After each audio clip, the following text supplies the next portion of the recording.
یہ دنیا کا وہ واحد شہر ہے جس کی جانب حج اور عمرے کے لیے دنیا کے چپے چپے سے لاکھوں افراد کھنچ کر یہاں پر پہنچتے ہیں، اور یہ سلسلہ سال کے 12 مہینے جاری رہتا ہے۔ جہاں تک اس جگہ کے پانی کے قریب ہونے کا تعلق ہے تو یہ حقیقت ہے کہ یہ مکہ شہر جو کہ ریگستانی علاقہ تھا، اللہ کے حکم سے زمزم کا چشمہ پھوٹنے کے بعد اس شہر مکہ کی حیثیت سے آباد ہوا۔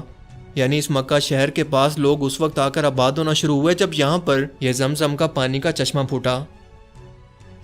اس پیشن گوئی میں دوسری بڑی بات یہ بتائی گئی ہے کہ کل کی اس شہر کے بڑے پروت کے گھر میں پیدا ہوں گے، اور ہم سب جانتے ہیں کہ نبی کریم صلی اللہ علیہ وآلہ وسلم کے دادا عبد المطلب قریش مکہ کے سردار اور بیت اللہ کے متولی تھے۔ تیسری بات یہ بتائی گئی ہے کہ آخری نبی کے والد محترم کا نام وشنو یش ہوگا۔ وشنو یش کا معنی ہوتا ہے اللہ کا غلام، یعنی عربی میں عبداللہ، جو کہ آپ صلی اللہ علیہ وآلہ وسلم کے والد محترم کا نام تھا، جن کے بارے میں رگ وید کے اندر لکھا ہے کہ وہ صاف ستھرے اخلاق اور اچھے کردار کے لیے لوگوں میں مشہور ہوں گے۔ رگ وید کے مطابق وشنو اکیلے خدا کا نام ہے، اور یش کا مطلب ہے بندہ یا غلام۔ اس طرح سے وشنو یش محمد صلی اللہ علیہ وآلہ وسلم کے والد عبداللہ کے بارے میں بیان کرتا ہے، جو اپنے اعلیٰ اخلاق اور کردار کی وجہ سے پورے مکہ کے اندر مشہور تھے۔ کل کی پران میں کل کی اوتار کی ماں اور باپ دونوں کا نام موجود ہے۔ سنسکرت کے الفاظ اس بارے میں کچھ ایسے ہیں جن کا ترجمہ کچھ ایسے ہوگا: وہ وشنو یش کے گھر میں سمتی کے جسم سے پیدا ہوں گے۔ سمتی کے معنی ہوتے ہیں امن والی یا پرامن، اور ہم سبھی جانتے ہیں کہ نبی پاک صلی اللہ علیہ وآلہ وسلم کی والدہ کا نام آمنہ تھا، جس کا مطلب ہوتا ہے امن والا، بالکل وہی مطلب جو کہ سمتی کا ہوتا ہے۔ کل کی پران میں یہ بھی بتایا گیا ہے کہ کل کے اوتار چاند کے مہینے کی 12 تاریخ کو پیدا ہوں گے، اور پیش گوئی کے مطابق سنسکرت کے الفاظ بالکل یہ ہیں، اور وہ چاند کے مہینے مادو یعنی بیساکھ کی 12 تاریخ کو پیدا ہوں گے۔ کل کی پران 2:15۔ اور ہم سبھی لوگ جانتے ہیں کہ نبی کریم صلی اللہ علیہ وآلہ وسلم کی پیدائش بابرکت 12 ربیع الاول کو ہوئی۔ بھگوت پران میں کل کے اوتار کے بارے میں مزید تفصیلات بھی موجود ہیں، جس کے اندر آپ کے کردار اور مشن کے بارے میں بتایا گیا ہے۔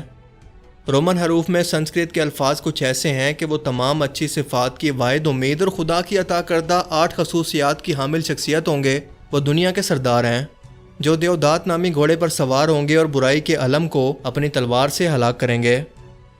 وہ 8 خصوصیات کیا ہوں گی؟ مہا بھارت کے اندر ان 8 خصوصیات کی یہ فہرست دی گئی ہے کہ وہ معرفت الہی، معزز، حسب نسب، نفس پر کنٹرول، الہامی علم، جرأت و شجاعت، متوازن گفتگو، بے انتہا سخاوت اور جذبہ احسان مندی ہوں گے۔ سیرت نبوی صلی اللہ علیہ وآلہ وسلم سے واقف ہر شخص یہ جانتا ہے کہ یہ خوبیاں آپ کی ذات بابرکت کے اندر کس طرح سے رچی بسی ہوئی تھیں۔ بھگوت پران کے اس اشلوک کے اندر بتایا گیا ہے کہ کل کی اوتار گھوڑے پر سواری کریں گے اور برائی اور شر کے علم برداروں کا تلوار سے خاتمہ کریں گے۔ نبی کریم صلی اللہ علیہ وآلہ وسلم کے معاملے میں یہ پیشن گوئی بھی سچ ثابت ہوتی ہے، کیونکہ آپ نے دنیا کے کافر اور مشرک سپر پاورز کو جو کہ ظالم تھی انہیں جڑ سے اکھاڑ کر پھینکنے کے مشن کو شروع کیا۔ اور اسی بنیاد پر پنڈت وید پرکاش کا یہ کہنا ہے کہ جو لوگ یہ کہتے ہیں کہ یہ باتیں محمد صاحب کے بارے میں نہیں ہیں اور ابھی بھی کل کی اوتار کا انتظار کر رہے ہیں، تو وہ یہ بتائیں کہ کیا آج کا یہ زمانہ گھوڑے اور تلوار کا ہے یا پھر ٹینک، توپوں اور نیوکلیر میزائلوں کا؟ اگر اس لحاظ سے دیکھا جائے تو یہ پیشن گوئی تو اگلے کئی سو سالوں تک پوری ہوتی نظر نہیں آتی۔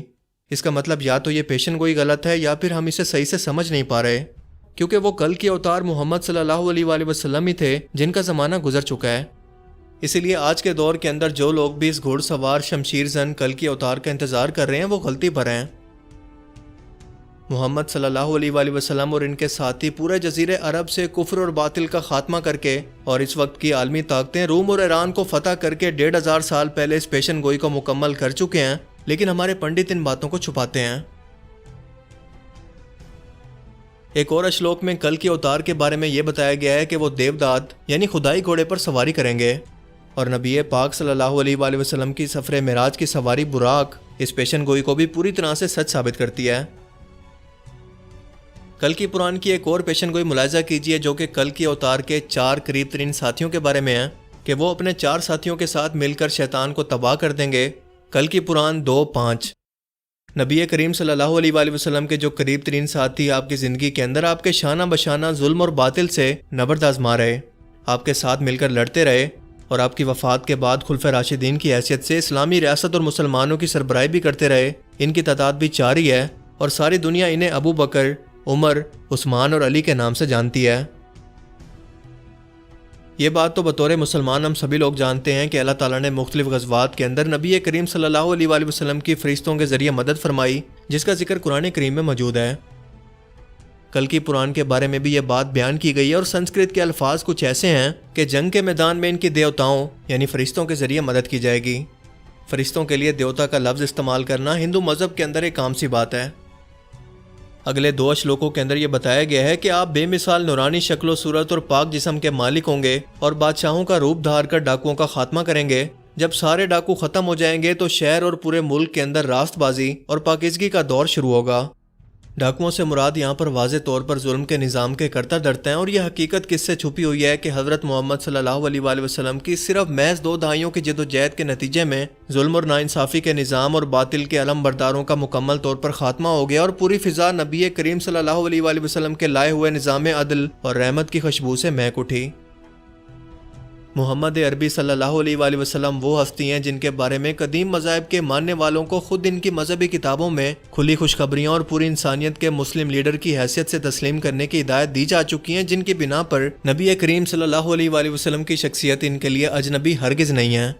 بس شرط یہ ہے کہ وہ اپنی ان مذہبی کتابوں کی ان تمام گواہیوں سے پوری طرح سے واقف ہوں۔ ان کا مطلب وہ نہ سمجھیں جو کہ ان کے پنڈت انہیں سمجھانا چاہتے ہیں، کیونکہ ان کی کرسی اور فالوونگ سچ بتانے پر خطرے میں بڑھتی ہے، اسی لیے خود سے اس پر ریسرچ کر کے سچ تک پہنچنے کی کوشش کریں۔ اسی لیے اب یہ امت مسلمہ کی ذمہ داری ہے کہ قیامت تک کے آنے والے انسانوں کو اس حقیقت سے باخبر کرے کہ محمد صلی اللہ علیہ وآلہ وسلم ہی وہ ہستی ہیں جن کی آمد کی خبر ان سے پہلے آنے والے تمام انبیاء کرام بھی دیتے رہے، اور بڑے پیمانے پر رد و بدل کے باوجود بھی یہ پیشن گوئیاں آج بھی ان کی کتابوں کے اندر موجود ہیں۔ لہٰذا پوری انسانیت کی کامیابی ہی نبی آخر الزماں حضرت محمد صلی اللہ علیہ وآلہ وسلم اور ان کے پیغام کو مان لینے میں ہی ہے۔ اللہ تعالیٰ ہمیں سمجھنے کی اور نیک عمل کرنے کی توفیق عطا فرمائے، آمین۔